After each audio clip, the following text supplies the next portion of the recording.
Sometimes the most. Silent spaces conceal the most cacophonous truths. A small town garage, a rusty truck, a father and daughter who had yet to understand how much they still needed to know about each other. The air was heavy with the weight of summer heat, the type that makes everything run slower, heavier, though not memory, in that forgotten corner of Alabama, where time appeared to settle like dust on old toolboxes. A tale was emerging, one that wasn't so much about fortune or fame or even repairing cars exactly. It was about the things we inadvertently pass along, the unvoiced lessons, the pride we bear, and the dreams we put on the shelf. And sometimes the things that are broken that we leave behind ultimately fix something else altogether. What do we take from the people who bring us up? Blood and bone, perhaps, or something more, such as grit, silence, love wrapped up in a calloused fist. And what do you do when the next generation takes up your tools and uses them to construct something stronger than you ever dared to dream? For Ed Thomas, retired mechanic with more years spent under the hood than most people could reckon, life had settled down into a routine of simple pursuits until the stuck pickup, a stubborn daughter, and the arrival on his property of an enigmatic flatbed trailer thrust the past back into high gear in ways he never imagined.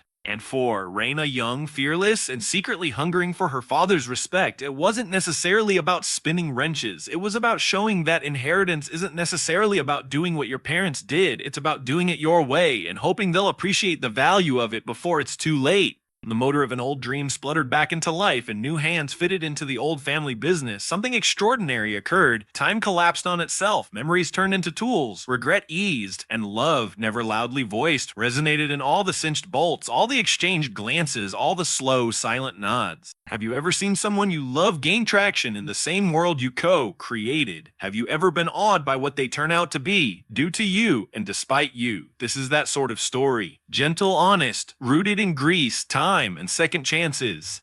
And it all starts on a summer morning with a truck that wouldn't budge and a daughter who won't let go. It began on a sleepy Wednesday morning in a tiny town just beyond Mobile, Alabama, the type of town where church bells still ring out on Sundays, neighbors greet each other from their front porches, and the local diner knows your coffee before you even sit down. Ed Thomas, a retired mechanic in his late 60s with cracked, calloused hands from a lifetime of hard, honest work, stood in the open bay of his small garage, gazing down at the one thing that had seldom let him down, his trusty old Ford pickup, which he lovingly referred to as Old Daisy. She wasn't much to behold anymore, largely rusted over rather than painted, a drooping bumper, and the driver's side mirror fastened on with duct tape, but to Ed, she was family. That old truck had witnessed it all. The cross-country road trips with his wife prior to her passing, late-night convenience store pickups with a half-asleep toddler in the rear seat, and a few quiet moments on some of life's more difficult days.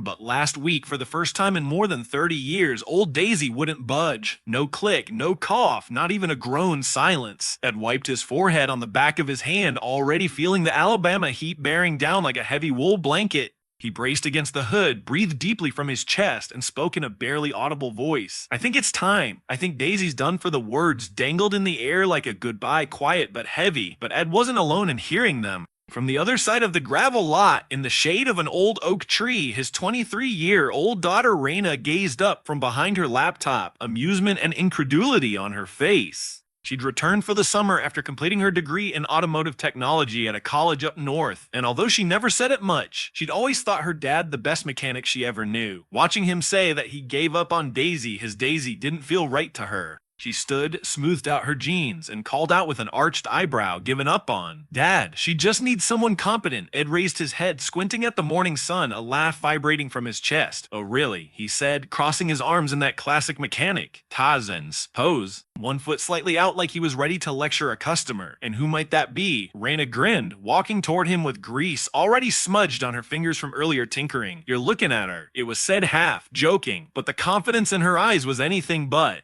For a moment, Ed just stared at her. In his head, she was still that little kid who held the flashlight at all the wrong angles and asked 100 questions about spark plugs and oil filters. But here she was, grown up, educated, standing tall in work boots and rolled up sleeves, ready to go head to head with the truck he'd sworn by for so many decades. And even though he'd never say it out loud, there was pride in the way she spoke it, as if he perhaps, just maybe, she was willing to continue where he left off. When she picked up the toolbox without asking him permission, Ed shook his head, a grin tugging at the corner of his mouth. All right then, he said under his breath, more to himself than to her. Let's see what you've got, kid. Raina had grown up in that garage like it was her own playground, her own classroom, and, truth be told, the only place where she really felt like herself. While other girls were holding tea parties with their dolls or playing dress up, Raina was on her knees on concrete floors with her dad, holding flashlights into black engine compartments, passing him tools with names most grown men couldn't even pronounce, and asking a million questions about pistons, gaskets, and gears.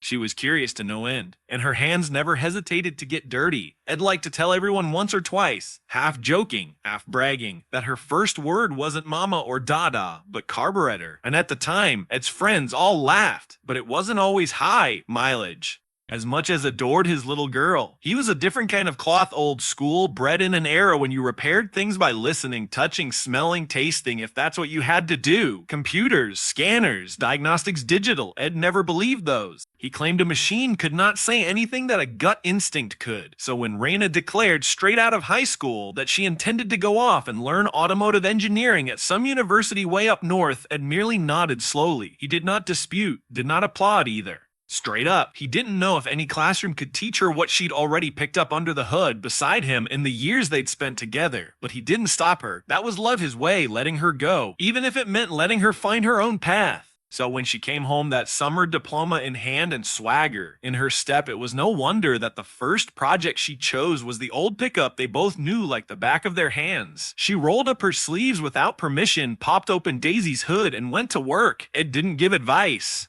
He didn't get out of the way. He just sat on his old metal stool in the corner, arms crossed over his chest, sitting in silence to watch her work as he once had when she was 5, but this time he wasn't instructing, he was learning. Raina worked for more than 3 hours in a steady beat, replacing the starter, rerouting the wire harness, readjusting the timing belt with precise calmness. Her hands moved quickly, confidently, and never once did they shake. She didn't raise her eyes, didn't hesitate, and above all, she didn't seek assistance.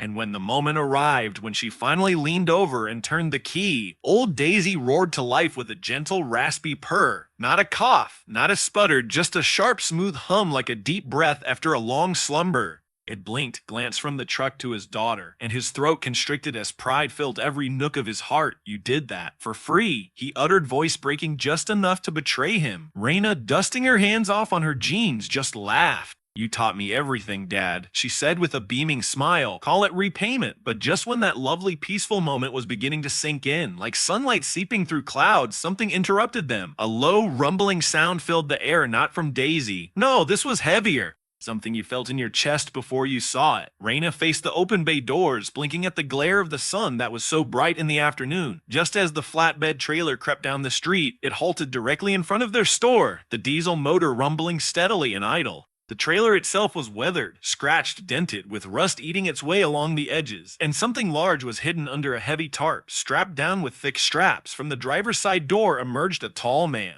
Mid-40s perhaps, dressed in faded work boots, frayed jeans, and a sweat-stained ball cap. He moved with the bearing of someone who carries more than just physical burdens. With a gentle wave of his hand, he shouted out, "Does anyone around here still know how to work on real engines?" And rose to his feet warily and inquisitively. "Depends," he shouted back. "Who's asking?" The man didn't respond immediately. Rather, he hopped onto the flatbed, removed the straps, and with one decisive movement, flung the tarp aside.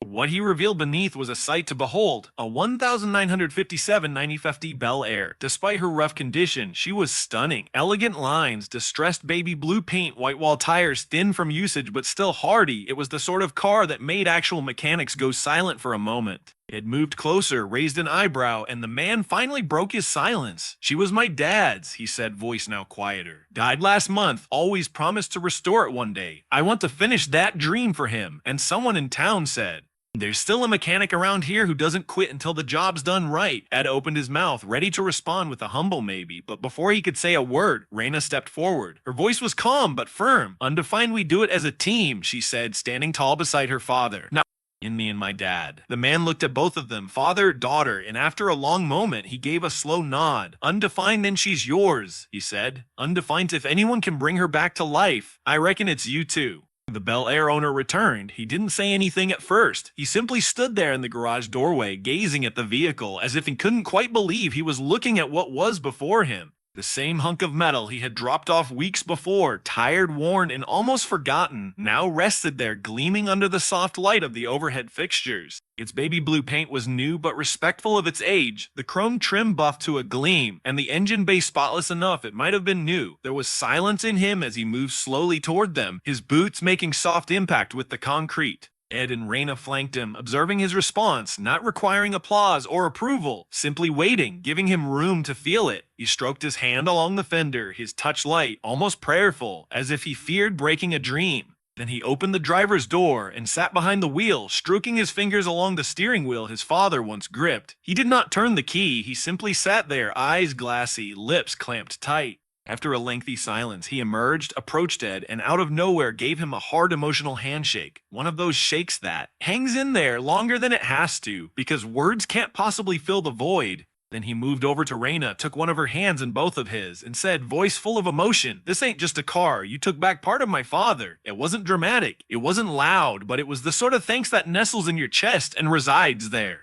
Ed nodded, eyes gentle, and Raina smiled at him softly, the sort that says, "We did it." When the man finally pulled away, the roar of that old engine down the street sounded like the best title line to a chapter. The garage was still again, not alone, just quiet, still. It didn't say anything for a while. He just stood there, hands in his back pockets, staring at the light extend across the floor as the sun sank lower in the sky. Raina had retreated inside to clean up, but Ed stuck around. The walls that surrounded him, which had been covered in ringing tools and constant chatter, were now tinged with a calm hum, the silence that only follows something significant having been said or done or heard. He slowly made his way back to his stool and sat, allowing the moment to wash over him. In all his years, he'd worked on thousands of cars, big ones, little ones, some that fell apart 5 miles down the road, some that continued for another 2 decades. But this one, this Bel Air, was special, not due to the model or the wax job, but due to what it symbolized. It had brought a circle full. It had brought him back to the flame that initially captivated him with repairing things, and beyond all of that, it had taught him what legacy actually was. And that's when he saw it, not with his vision, but with the sort of sense that settles in your bones.